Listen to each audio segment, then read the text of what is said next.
Mohon perhatian, tekan tombol subscribe. Terima kasih atas perhatiannya.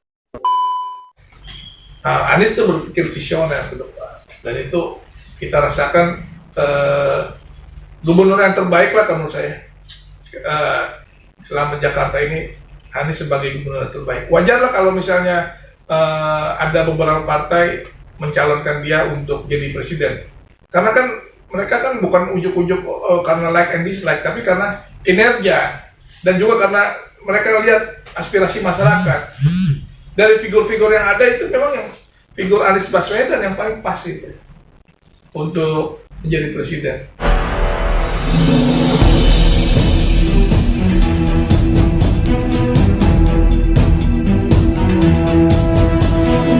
Saya Yani Muhammad, driver online Depok.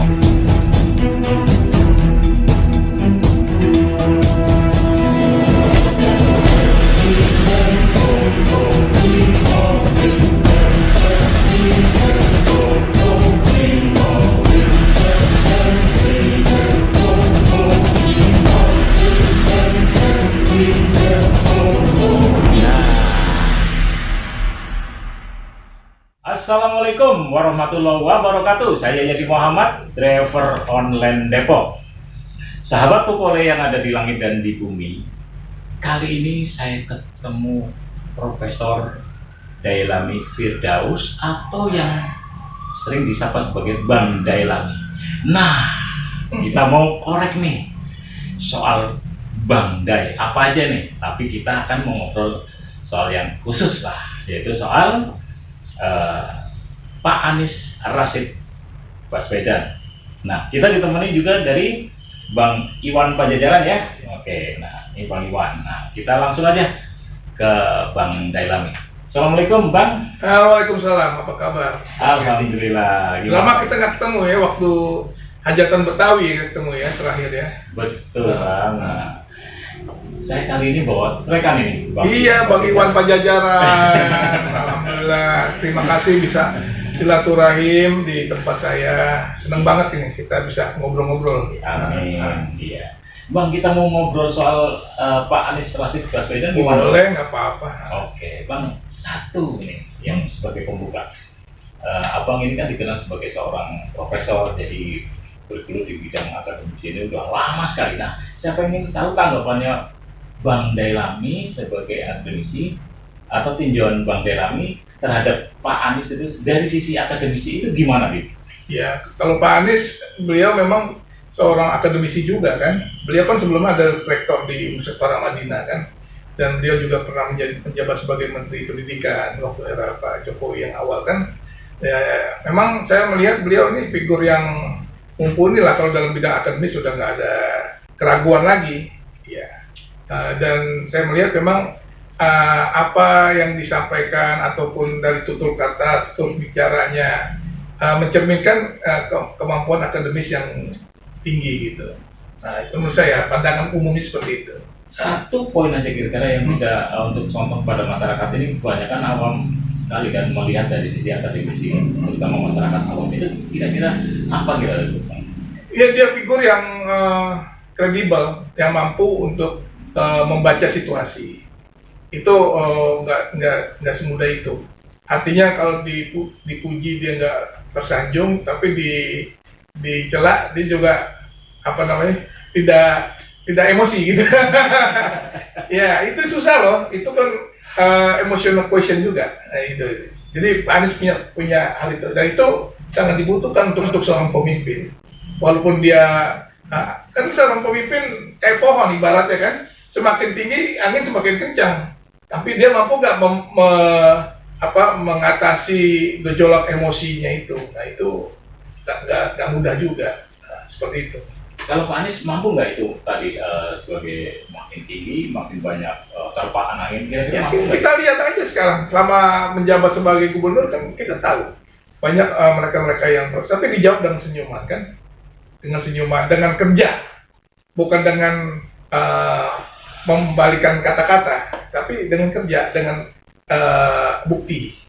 Nah, itu yang seperti itu yang kita harapkan. Jadi bukan hanya no action talk only, tapi benar-benar dia melaksanakan kegiatannya. Orang mengkritisi memang wajar, di mana-mana siapapun juga bisa mengkritisi, tapi juga kan kita harus membuktikan bahwa apa yang ada kritik itu kan nggak benar gitu, misalnya seperti itu. Jadi ya contohnya lah berkaitan berbagai kebijakan-kebijakan dia yang memang memberikan kepada kita ini pemahaman bahwa dia itu seorang akademisi yang juga mampu untuk menjadi seorang pemimpin, bukan hanya pemimpin daerah tapi juga pemimpin nasional, insya Allah seperti itu. Saya melihatnya seperti itu. Kalau sebagai seorang akademisi, apakah sudah terwakili oleh sosok Anies Baswedan ini? Udah, saya lihat dia udah terwakil, dan dia orang yang figur yang udah masyarakat tahu lah. Dia kan pernah jadi Menteri Pendidikan, dia pernah jadi rektor. Ya kalau bukan akademisi nggak mungkin lah bisa jadi jabatan paling tinggi di universitas kan. Jadi dan dia pasti memahami gitu kan apa yang menjadi hal-hal yang menjadi permasalahan. Kadang-kadang orang kan mengkritik tanpa dasar bisa jadi ya. Jadi dia harus membalasnya dengan ada argumen-argumen yang memang ada dasarnya seperti itu. Kalau orang akademisi kan seperti itu, bukan hanya sekedar menyampaikan unek-uneknya tapi tanpa dasar itu ya Pak Iwan ya. Seperti itu. Tapi ada juga kan sosok-sosok ya di luar Anies yang mungkin dia pernah menjabat rektor, tapi ketika dia duduk sebagai pucuk pimpinan, dia akan meninggalkan masa lalunya sebagai akademisi. Itu bagaimana, Prof? Kalau saya sih melihatnya nggak seperti itu ya. Orang kalau kan akademisi itu kan melekat pada dirinya kan dia, artinya jabatan sebagai dosen. Dulu saya waktu tahun 2000 berapa ya, 2000 saya kan ikut di pendidikan Lemhanas untuk guru besar 2012, karena saya guru besarnya 2011, 2012 Lemhanas untuk seluruh para profesor guru besar. Itu Pak Anies ngajar, padahal dia belum profesor waktu itu, dan sekarang juga belum profesor, masih doktor kan, tapi dia ngajar kita nih, para guru besar di Lemhanas waktu itu. Itu seperti itu. Itu tidak tersinggung gitu kalau secara struktural ada. Kita kan namanya guru besar itu, profesor itu kan jabatan akademis. Iya. Ya kita bukan kita tentang udah gelar profesor, tahu semuanya, enggak juga. Kita juga bahkan kepada mereka yang tidak bergelar pun kita juga harus belajar kalau memang benar yang kita harus profesor memang jabatan akademis tertinggi, tetapi bukan berarti dia mengetahui segalanya kan, seperti itu. Jadi kalau gitu Anies itu sudah layak menjadi profesor atau belum kira-kira? Kalau dari segi aturan dari istilah, kalau guru besar honoris causa udah pasti udah bisa. Tapi kan kalau dari akademis kan harus memenuhi beberapa persyaratan ya, jurnal dan hukumnya segala macam. Dan sebenarnya beliau sih udah layak, cuman mungkin belum ada waktu untuk ngurusnya aja gitu secara administrasi. Tanpa kan kalau memang dari kemampuan udah layak sebagai guru besar seperti itu. Iya. Nah itu netizen, jadi nggak salah nih ada masyarakat yang sering memanggil Pak Profesor Anies, Pak Profesor Anies. Nah ternyata memang sudah layak ini ya. Sudah layak. Ada lah, saya nggak perlu sebut lah. Pimpinan dari partai tertentu kan memang profesornya apa lebih dari 1 atau 3 atau 5, nggak tahu, lupa saya. Iya, artinya kan iya, honoris causa itu kan bentuk penghargaan dari masyarakat gitu, seperti itu. Jadi kalau menurut saya sih wajar aja, bisa. Ya kalau tapi kan Pak Anies itu memang orang figur yang memang dia menjalankan sesuatu tugasnya secara maksimal. Artinya nih kayak sekarang nih, bentar lagi dia mau selesai kan di bulan Oktober itu. Sampai ujung-ujung dari harinya itu apa yang dia bisa kerjakan dikerjakan. Ibaratnya kalau di hari Stabi itu kalau besok mau kiamat, saat sekarang ini masih ada waktu untuk tanam lah gitu. Nah itu Anies melaksanakan kegiatan seperti itu. Berbagai proyek-proyek kayak Pasar Gembrong tuh kita lihat, ya kan? Pasar Gembira. Sekarang jadi bagus, saya tiap hari di situ. Dan itu menurut saya jadi objek wisata yang daya tarik tersendiri. Orang yang melihat tadinya kumuh, sekarang jadi gambar, ada warna-warni, ada apa, menjadi pasar gembira. kampung gembira. Kamu gembira gitu. Ya, jadi orang jadi gembira di situ, walaupun dalam keadaan sedih tapi lihatnya jadi gembira. Gitu. Itu kan ada satu insting yang memang membuat sesuatu orang jadi berpikir out of the box. Nah, Pak Anies bisa seperti itu. Jadi gimana kemarin untuk kebakaran dan yang tertimpa musibah itu kan mereka nggak beli itu tanahnya dia dibangunin sama mereka. Asal surat-surat dari ini lengkap kan seperti itu. Jadi kampung gembira belum ada di mana-mana, baru ada di situ. Bagus loh, saya lihat ada ininya cakep sekali. Menjadi objek, kalau di Malang ada kampung warna-warni, ya. Setiap rumah tuh warna-warni beda-beda, kalau di sini ada kampung gembira. Itu bagus menurut saya. Nah, ini kan tadi tinjauan dari akademisi. Nah, saya mau ngobrol juga sama Bang Delam ini sekaitan dengan beliau sebagai seorang senator. Nah, Bang Day, ini selama ini kan Abang menjadi senator yang juga di DKI ya Bang ya? Iya. Nah, kira-kira kalau tadi kan tinjauannya dari sisi akademisinya, sekarang sebagai seorang senator melihat sosok Anies itu seperti apa ini? Beliau orang yang menghargai orang lain dan beliau tahu di mana menempatkan seseorang pada posisinya. Jadi dan selalu ingat gitu. Artinya kita bisa bekerja sama. Sebagai senator itu kan 4 orang ya. Dan setiap ketemu pasti beliau menempatkan pada posisi-posisi yang semestinya senator gitu. Masukan. Saya pernah diminta beliau makan siang berdua aja di balai kota ya, makan siang. Kita tukar pikiran tentang bagaimana nih ke depan Jakarta ini. Dia orang yang terbuka untuk menerima masukan dari orang lain dan siap juga untuk dikritik. Jadi saya bukan berarti hal yang baik saya apresiasi, tapi kalau ada yang tidak baik saya kritisi Pak Anies.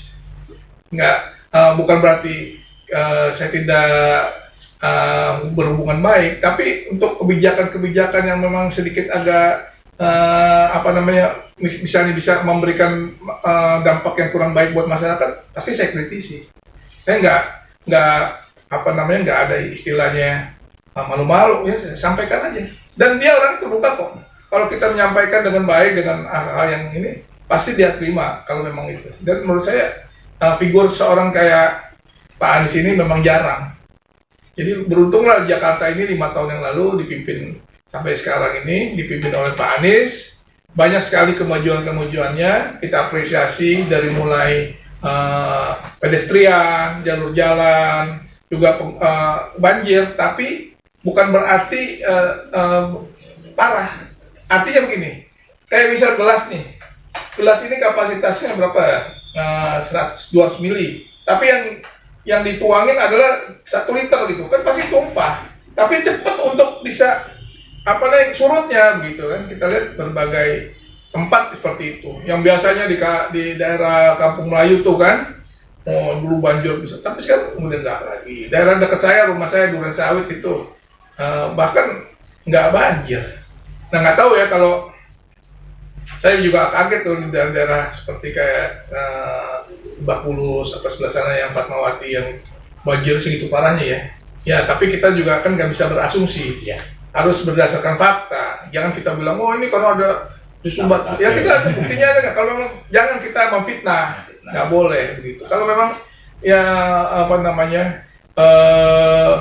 memang kapasitasnya tidak bisa melebihi kapasitas ya seperti itu. Kan tidak ada manusia yang sempurna. Masa sih seorang gubernur mentong-mentong semua bisa? Nggak bisa seperti itu ya. Pasti adalah kelemahan-kelemahan, namanya juga manusia kan begitu. Tapi bottom line dari besar, saya komunikasi sama beliau ini kalau jam berapapun saya WA, pasti setelah mungkin selain dia dibalas, dia telepon. Bahkan ulang tahun saya ngucapin video selamat ulang tahun ini. Bahkan kemarin waktu acara hajatan Betawi, Pak Anies bikin puisi tersendiri ke saya. Khusus dia bikin puisi. Pantun. Ya, dia bikin puisi. Bukan puisi, bikin pantun. Pantun. Jadi semua dikasih pantun ke saya. Pantunnya ada, ntar saya suruh share deh. Iya. Dia pantun tentang dia. Ya saya juga merasa bersyukur lah. Tapi saya istighfar. Kalau ada yang muji istighfar. Seperti itu. Yang memuji seorang gubernur yang memang jadi panutan ya Bang ya? Iya. Panutan. Iya. Bang, tapi kira-kira ada celah untuk dikritisi nggak sebagai seorang Anies ini? Sosok Ada. Dia terbuka kok untuk ini.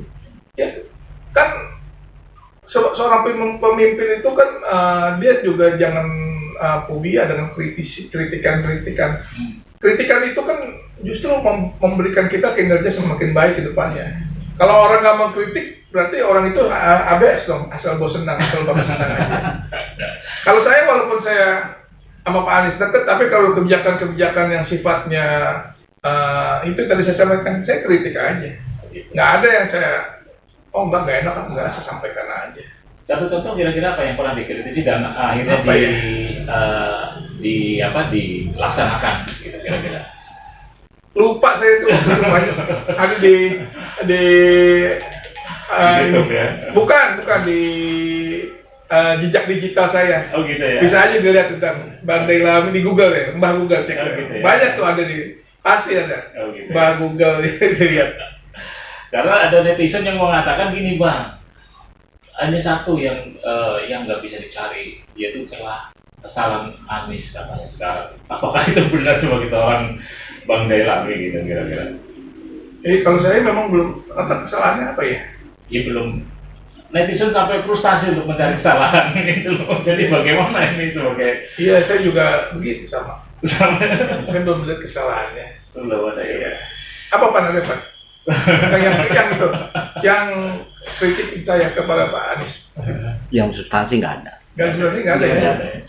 Berarti kalau gitu nggak salah ya Bang ya kalau Bang Dailami banyak masyarakat yang mengharapkan nanti setelah seperti yang ditulis oleh Bang Dailami dalam kata sambutannya di buku juga. Iya. Ada buku tuh yang ditulis oleh Pak Lahyanto Nahdi.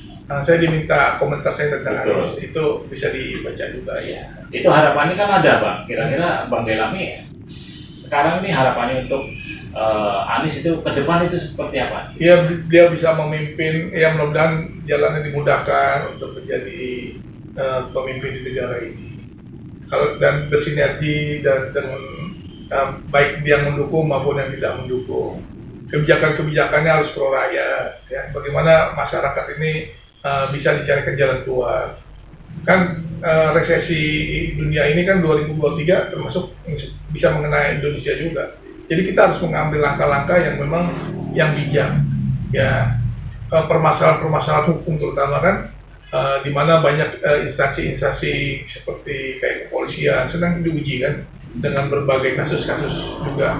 Ya, kita juga bagaimana seorang pemimpin itu bisa menyatukan, bisa menjadikan dari Sabang sampai Merauke itu masyarakat ini merasa nyaman, merasa bahwa inilah pemimpin yang benar gitu, pemimpin yang bisa membawa Indonesia lebih maju ke depan. Karena bangsa kita, Indonesia ini kan negara yang kaya raya, semua ada kita. Ya, apa aja ada nih. Cuma kita memanage ini harus benar kepada masyarakat, bangsa. Masyarakat kecil yang di bawah juga harus diperhatikan, bukan hanya segelintir para konglomerat itu aja kan, seperti itu yang selama ini udah menikmati kan.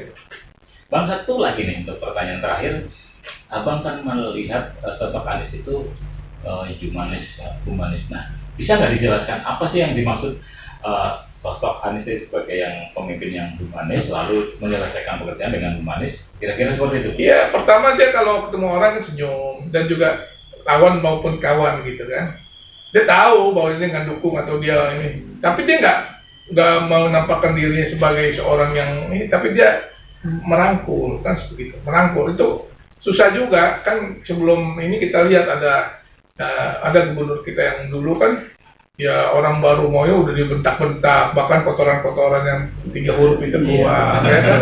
Ya seperti itu nggak ada itu. Kalau beda ibarat bumi sama langit gitu. Ya, Anies kan dikritik dia terima, dan dia dipuji juga dia nggak melambung, biasa aja gitu dipuji ya. Dan memang orang melihat kalau perkara orang suka atau tidak suka ya itu wajar. Tidak ada orang yang 100% suka semua sama Anies, pasti ada juga yang nggak suka. Kan persaingan ya, tapi persaingan yang wajar aja, yang sehat begitu. Jangan persaingan yang tidak sehat kan begitu. Ya bersaing aja ini antara beberapa calon-calon yang mau maju. Kebetulan Pak Anies kan sudah didukung oleh salah satu partai kan, ya udah duluan gitu. Iya udah 2, bahkan mungkin 3 ntar. Ya memenuhi udah seperti itu. Ya apa namanya, kalau ada yang calon aja bersaing secara sehat lah. Jangan tapi dengan cara-cara yang memang tidak terpuji kan seperti itu. Ada tambahan, Bang? Enggak, saya terima kasih aja ini bahwa sebagai seorang anggota DPD selama 5 tahun Pak Anies sebagai gubernur bisa kita bekerja sama dengan baik, bisa menerima masukan dan bisa menjalankan roda pemerintah dengan baik dengan hasil-hasil yang kita lihat dengan mata kepala sendiri, berbagai kemajuan. Sekarang Jakarta ini tidak kalah dengan negara ibu kota negara di dunia. Saya ini sering keliling dunia ya. Saya dari mulai Amerika, Eropa, dari mulai Amerika, Eropa, Afrika, saya tahu. Dan berbanding dengan Singapura aja, Jakarta ini sebenarnya lebih bagus Jakarta kalau kita lihat. Singapura itu kan kecil sekali. Dengan suasana yang ada di daerah Sudirman, Tamrin, Kuningan, dengan pedestrian yang begitu luas, dengan MRT, dengan segala macam fasilitas GBK-nya kita, orang tuh udah enak, pedestrian udah lebar, orang bisa jalan, jembatan penyeberangannya cakep, kayak model finisi segala macam, dan ada yang di Bundaran HI itu lagi bikin tuh cakep tuh, tapi belum jadi itu. Jadi bisa melihat suasana skyline Jakarta, wah keren. Artinya berasa seperti kayak di luar negeri, begitu. Jadi memang itu kan butuh persiapan, nggak tiba-tiba ujuk-ujuk jadi bagus kan Jakarta. Bagaimana pedestrian bisa gede gitu kan juga ada butuh power dan butuh kebijakan yang memang yang mumpuni dan berpikir visioner. Anies itu berpikir visioner ke depan, dan itu kita rasakan gubernur yang terbaik lah menurut saya. Selama Jakarta ini Anies sebagai gubernur terbaik. Wajarlah kalau misalnya ada beberapa partai mencalonkan dia untuk jadi presiden, karena kan mereka kan bukan ujuk-ujuk karena like and dislike, tapi karena kinerja dan juga karena mereka lihat aspirasi masyarakat. Dari figur-figur yang ada itu memang yang figur Anies Baswedan yang paling pas itu untuk menjadi presiden. Bahasa Inggrisnya bagus, nggak belepotan, ya. Apalagi kalau misalnya di parlemen kita ngomong salah-salah. Sekarang ini kita salah ngomong sedikit aja, udah dibully habis-habisan, ya seperti itu. Ya. Jadi bahasa Inggrisnya bagus, agamanya bagus, akhlaknya bagus, tutur katanya bagus, tersusun. Kalau orang akademisi pasti kata-katanya tersusun. Kalau dalam berargumen kan seperti kita lihat figur itu ada di Mas Anies. Baik, sahabat Popole yang ada di langit dan di bumi, menarik sekali ngobrol bareng Bang Dailam. Nah, cuman waktu jua yang kita dibatasi. Lain kali kita akan berjumpa lagi dengan Bang Dailami. Mungkin itu saja dari saya Yadi Muhammad dan Iwan Pajajaran. Wabillahi taufik wal hidayah. Wassalamualaikum warahmatullahi wabarakatuh. Waalaikumsalam warahmatullahi wabarakatuh.